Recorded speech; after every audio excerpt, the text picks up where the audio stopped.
Hi. Welcome to Stock Trial YouTube channel. Today நாம எதிர்பார்த்தபடியே TCS உடைய Q1 result, அதாவது March to June குவார்டரோட result வந்திருக்குது. Better தென் expected. Market இதுக்காக தான் வெயிட் பண்ணிட்டு இருந்ததுனாக்கா அது கொஞ்சம் நிதர்சனமான உண்மை இல்லை தான். மார்க்கெட் வேற எதுக்காக வெயிட் பண்ணிட்டு இருக்குது, அது எதுக்குன்னு இது வரைக்கும் யாராலையும் சொல்ல முடியல. ஏன்னா FBI இன்னும் செல்லிங்கில் தான் இருக்கிறாங்க. இன்னைக்கு அதை பார்த்தாக்க தெரிஞ்சுக்கலாம். ஸோ இதில் வந்து Q1 ரிசல்ட் எப்படி இருக்குன்னாக்கா, குவார்டர் ஆன் குவார்டர் ரிசல்ட் எப்படி இருக்குன்னா, ப்ராஃபிட் வந்து அதிகமாக இருக்குது. அதாவது 12,760 கோடி ரூபாய் இந்த குவார்ட்டருக்கான ப்ராஃபிட். போன குவார்ட்டருக்கான ப்ராஃபிட் வந்து 12,040 ரூபா, 12,040 கோடி ரூபாய் தான் வந்திருக்குது. பெட்டர் தென் எக்ஸ்பெக்டட். ஒரு 720 கோடி ரூபாய் அதிகமாகவே வந்திருக்குது. ரெவன்யூ 1.32% அதிகமாக வந்திருக்குது குவார்டர் ஆன் குவார்டர் பேசிஸில். போன குவார்ட்டரில் 62,313 கோடி ரூபாய் இருந்தது.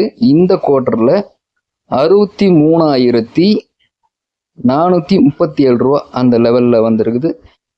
1.32% பெட்டர் தென் எக்ஸ்பெக்டட் அப்படின்றாங்க. ஸோ இதனால் என்ன சொல்கிறாங்கன்னா, இந்த குவார்ட்டரில் இவங்க வந்து 11 ரூபா, அதாவது பர் ஷேருக்கு 11 ரூபாய் டிவிடெண்ட் தர்றதா அறிவிச்சிருக்கிறாங்க. டிவிடெண்ட் எந்த தேதியிலேருந்து தராங்கன்னா, ஆகஸ்ட் 4ஆம் தேதி திங்கட்கிழமை, அதாவது அடுத்த மாதம் திங்கட்கிழமையிலேருந்து இதுக்கான ரெக்கார்ட் டேட்டா கொடுத்துருக்குறாங்க. திங்கட்கிழமை வரைக்கும் யார் யார் ஷேர்ஸ் வச்சுருக்காங்களோ அவங்களுக்கெல்லாம் டிவிடெண்ட் கிடச்சிரும்.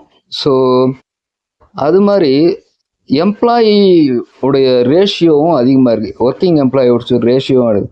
6,071 பேர் எக்ஸ்ட்ராவாக அப்பாயின்மெண்ட் பண்ணியிருக்காங்க.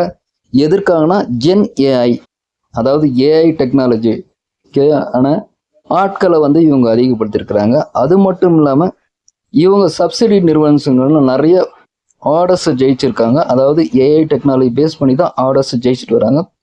நவ் த ஏஐ வேர்ல்டு அப்படின்றதால இந்த ஏஐ டெக்னாலஜி பேஸ் பண்ணி தான் ஐடி கம்பெனிஸ்லாம் ரன் ஆக போகுது. ஸோ டிசிஎஸோட ரிசல்ட் இப்படி இருக்கும்போது இன்ஃபோசிஸோட ரிசல்ட் அடுத்தது வரப்போகுது. இன்ஃபோசிஸோட ரிசல்ட் எப்படி இருக்குன்னு பார்த்துட்டு தான் எது ஒன்றும் பண்ண முடியும். டோட்டல் கான்ட்ராக்ட் வேல்யூ வந்து 9.4 பில்லியன் லெவலில் இருக்குது. பில்லியன் லெவலில் தான் இருக்குது. ஸோ இது வந்து கொஞ்சம் ஸ்லைட்லி நெகட்டிவ் தான் இந்த ஸ்டாக்ஸை பொறுத்த வரைக்கும். ஸோ இதுதான் இதில் இருக்க செய்தி. தேங்க்யூ, பாய்.